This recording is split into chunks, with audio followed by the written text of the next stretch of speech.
नमस्कार दोस्तों, स्वागत है आपका हमारे चैनल पर। आज हम सुनाने जा रहे हैं एक अद्भुत पौराणिक कथा वराह अवतार की, जो भगवान विष्णु के तीसरे अवतार हैं। ये कहानी है बल, भक्ति और धरती के उद्धार की। तो तैयार हो जाइए एक रोमांचक और प्रेरणादायक सफर के लिए। अगर ये कथा आपको पसंद आए तो लाइक, शेयर और सब्सक्राइब करना ना भूलें। दोस्तों, ये कहानी शुरू होती है वैकुंठ लोक से, जहां भगवान विष्णु अपने द्वारपाल जय और विजय के साथ विराजमान हैं। एक बार 4 कुमार संकक, योगिक, प्रत और अनिरुद्ध भगवान विष्णु के दर्शन के लिए वैकुंठ पहुंचे, लेकिन जय विजय ने उन्हें रोक लिया क्योंकि वे कुमार छोटे बच्चे जैसे दिखते थे। कुमारों को क्रोध आ गया और उन्होंने जय विजय को श्राप दे दिया, तुम दोनों भगवान के द्वारपाल होने के योग्य नहीं हो। जाओ 3 बार असुर योनि में जन्म लो, वहां तुम्हें भगवान विष्णु ही मारेंगे ताकि तुम वापस वैकुंठ लौट सको। श्राप के प्रभाव से जय विजय धरती पर असुर बने। पहला जन्म हुआ दिति और कश्यप ऋषि के पुत्र के रूप में हिरण्यकशिपु और हिरण्याक्ष। हिरण्यकशिपु तो बाद में नरसिंह अवतार में मारा गया, लेकिन आज की कहानी है हिरण्याक्ष की। हिरण्याक्ष बचपन से ही शक्तिशाली था। वो ब्रह्मा जी के पास गया और उनसे वरदान मांगने लगा।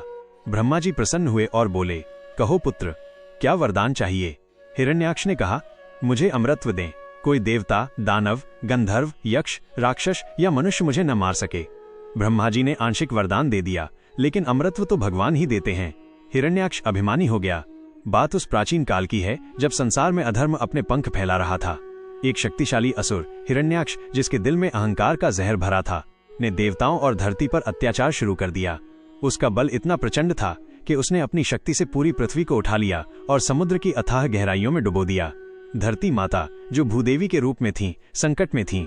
देवता घबरा गए और उन्होंने वैकुंठ जाकर भगवान विष्णु से गुहार लगाई। भगवान विष्णु ने देवताओं की पुकार सुनी। उन्होंने मुस्कुराते हुए कहा, चिंता मत करो, मैं धरती को इस संकट से मुक्त करूंगा। ये कहकर उन्होंने एक विशाल सूअर का रूप धारण किया। जब वराह अवतार प्रकट हुए तो देवता भी उनके भव्य रूप को देखकर स्तब्ध रह गए। उनका शरीर विशाल था, मानो एक पहाड़ खड़ा हो। उनके दांत तेज और चमकदार थे और उनकी आंखों में एक अलौकिक तेज झलक रहा था। वराह का रूप देखकर समुद्र भी कांप उठा। उन्होंने बिना देर किए समुद्र की गहराइयों में छलांग लगा दी, जहां धरती डूबी हुई थी। वराह ने अपने शक्तिशाली दांतों से धरती को इस तरह उठाया जैसे कोई पिता अपनी संतान को गोद में उठाता है। भूदेवी उनके दांतों पर सुरक्षित थी, लेकिन अभी खतरा टला नहीं था क्योंकि हिरण्याक्ष ने वराह को देख लिया था। हिरण्याक्ष अपने अहंकार में डूबा हुआ वराह के सामने आ खड़ा हुआ। उसने क्रोध से गरजकर कहा, ऐ सुअर, तुम कौन हो जो मेरी शक्ति को चुनौती देते हो? वराह ने शांत लेकिन दृढ़ स्वर में जवाब दिया, मैं विष्णु हूँ और धरती को तुम्हारे अत्याचार से मुक्त करने आया हूँ। इसके बाद एक भयंकर युद्ध शुरू हुआ। हिरण्याक्ष ने अपने सारे अस्त्र शस्त्रों का उपयोग किया, लेकिन वराह की दैवीय शक्ति के आगे उसका हर वार बेकार रहा। वराह ने अपने विशाल दांतों और अपार बल से हिरण्याक्ष को धराशायी कर दिया।